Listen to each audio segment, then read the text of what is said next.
Clasificación A. Apto para todo público.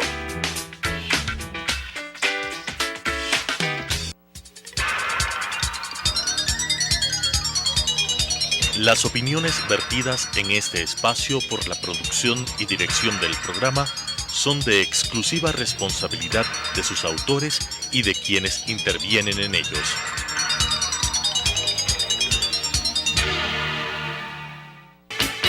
Sucesos presenta Enfoques, pensamiento libre y crítico. Día a día buscaremos diferentes visiones para la comprensión de la realidad del tercer milenio. Enfoques, un espacio que une noticia, análisis y opinión. Bienvenidos.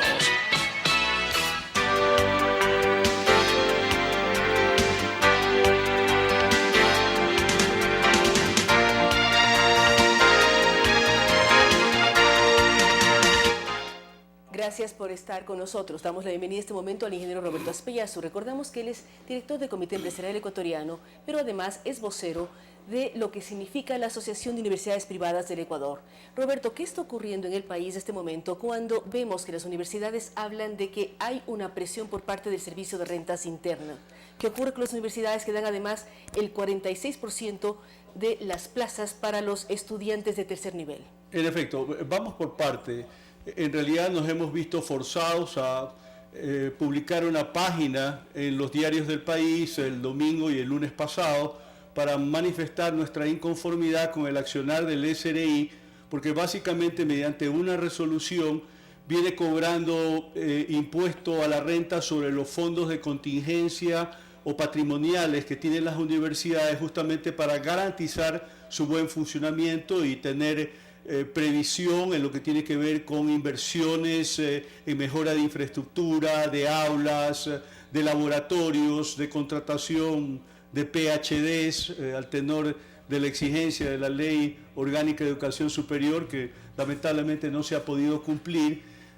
Y esto naturalmente sobre la base que la propia ley establece un régimen especialísimo para las universidades particulares autofinanciadas, que las exime de pago de cualquier tipo de impuestos de una forma expresa, de forma tal que no cabe que en base a una norma jerárquicamente inferior el SRI proceda a pretender un cobro que no cabe.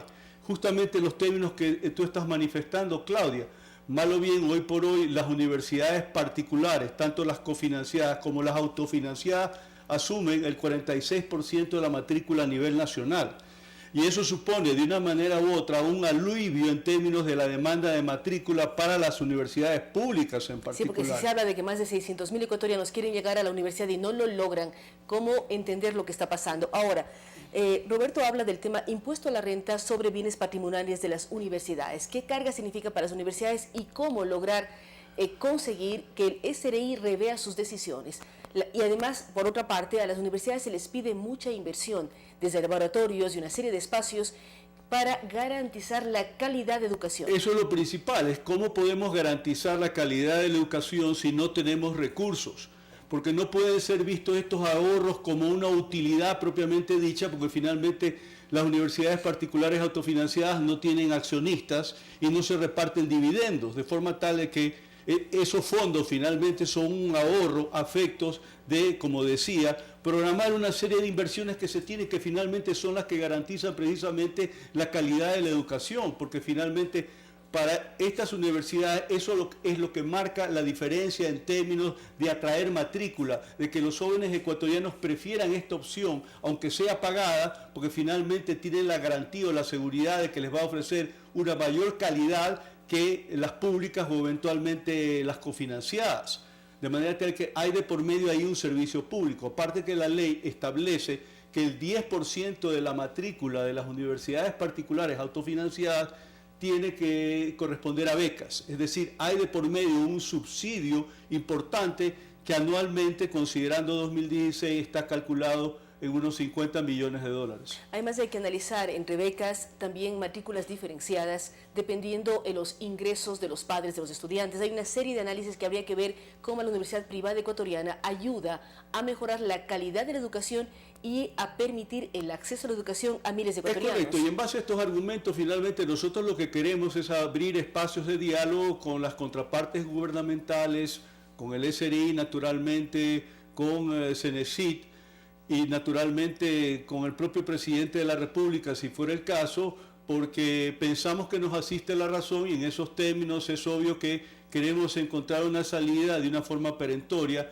independientemente del hecho, las circunstancias que también estamos a puertas de la discusión de las reformas a la Ley de Educación Superior, que ya la comisión respectiva tiene un proyecto presentado que empieza de un momento a otro a ser discutido, y por lo pronto en lo que tiene que ver con nuestro problema en particular, el día de mañana va a haber una audiencia en la Comisión de Educación de la Asamblea Nacional, donde va a comparecer precisamente el director general del SRI para hacer las explicaciones del caso, y nosotros naturalmente vamos a estar también ahí presentes porque nos interesa igualmente ser escuchados. Y es muy importante porque además la universidad pública también está reclamando recorte de recursos. Ayer precisamente estuvieron aquí personas de la FEUE, de organizaciones estudiantiles, que hablan que hay recorte de recursos para las universidades públicas. Entonces, ¿qué va a ocurrir entre públicas y privadas cuando se necesitan más plazas y mayor calidad de educación? Se necesita mayor calidad de educación. En momentos usted habrá visto que el cable internacional ayer nos trajo la noticia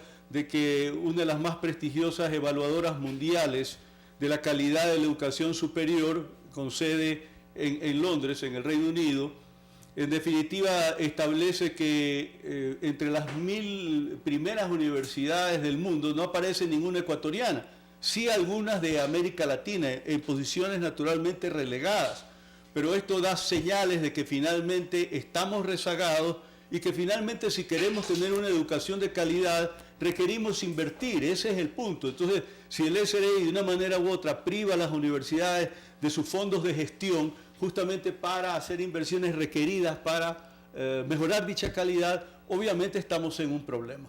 Hay una serie de puntos. Ahora, ¿cómo reaccionó el SRI y el gobierno luego de los manifiestos publicados por las universidades privadas del Ecuador? Roberto hablaba de canales de diálogo, opciones de diálogo. El señor director general del SRI irá a la Asamblea, pero ¿cómo ha sido o cuál ha sido la respuesta del gobierno nacional? Por lo pronto, la única reacción que conocemos es una declaración que ha hecho Augusto Barrera, el principal de Cenecit, en el sentido de que ha recibido el mensaje, que ha tenido oportunidad de leer el manifiesto y que se encuentra preocupado y que se va a encargar de abrir los espacios de diálogo necesarios entre el SRI y las universidades particulares autofinanciadas a efectos de encontrar algún tipo de acuerdo a este contencioso. De manera tal que nosotros estamos en compás de espera, pero evidentemente, y pongo énfasis, pensamos que nos asiste la razón. El argumento es bastante sencillo. La ley nos exceptúa del pago de impuestos y no puede ser que el SRI, con una regulación de menor jerarquía, pretenda asimilarnos a corporaciones o fundaciones para efectos de echarle la mano a ahorros que mantienen las universidades como fondos patrimoniales o de gestión.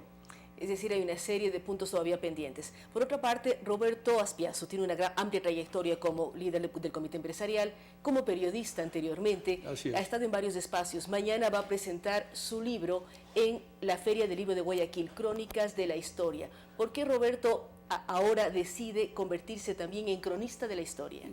Yo diría que es consecuencia de la afición a la historia, del hecho mismo de haber leído mucho a lo largo de los últimos años y de por esa vía sentir un compromiso de algún momento escribir. Es decir, no solamente yo acumulo conocimientos con fines de erudición hasta cierto punto, sino también que eso tiene que ser trasladado al conocimiento de muchos otros que finalmente de pronto no tienen la disposición o aptitud de dedicarse a una lectura tan intensiva, y de esa manera tal, Crónicas de la Historia busca entregarle al público de todas las edades la posibilidad de una lectura amena, ágil, porque finalmente hago una aproximación hacia la historia ecuatoriana en base a episodios. Sí, me decía fuera del micrófono, Roberto, arranco con la captura de Atahualpa en Cajamarca. Arranco con la captura de Atahualpa en Cajamarca y voy hasta la invasión peruana en el año 41 y le hago un agregado en lo que tiene que ver con la guerra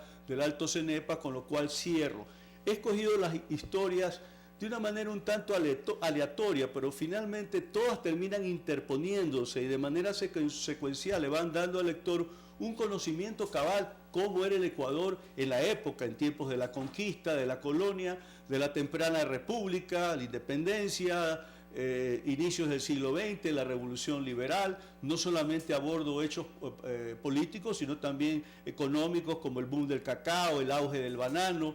Destaco, por ejemplo, las visitas de la misión geodésica francesa en la última mitad del siglo, de la primera mitad del siglo XVIII, e igualmente la de Humboldt al principios del siglo XIX, obviamente otros temas como la manumisión de los esclavos o la quinina como cura ancestral, porque finalmente este poderoso febrífugo que se utilizó muchísimo durante siglos, entre el siglo XVII hasta finales del siglo XIX, pues fue descubierto en el Ecuador, en la provincia de Loja, ¿no es cierto?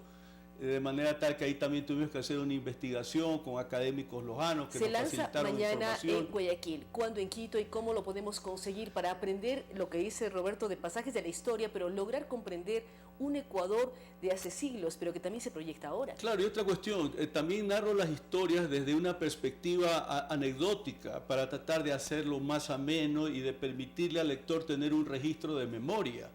Porque creo que es muy importante eso cuando uno lee, es decir, acordarme el día de mañana, porque finalmente eso termina dando testimonio que he hecho la lectura, y es ¿correcto? Acordarme, pero también recrear cosas que de pronto vimos de manera muy pasajera en colegios, en escuelas, en universidades, y el libro va a permitirnos recordar con otra visión hechos de la historia. Y profundizar, pero también destacar una cuestión que me parece muy importante, Claudia.